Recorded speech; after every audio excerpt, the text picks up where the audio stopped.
গছই আকাশেদি চৌপাশে সিঁচিম আমি সেউজ এটি বৃক্ষ ৰোপণ অৰ্থৰো আগমন সেউজীয়া সমৃদ্ধিৰ প্লাৱন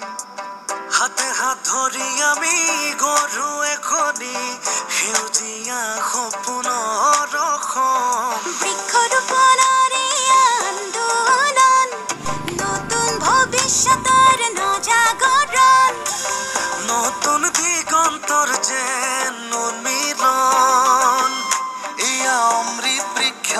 আন্দোলন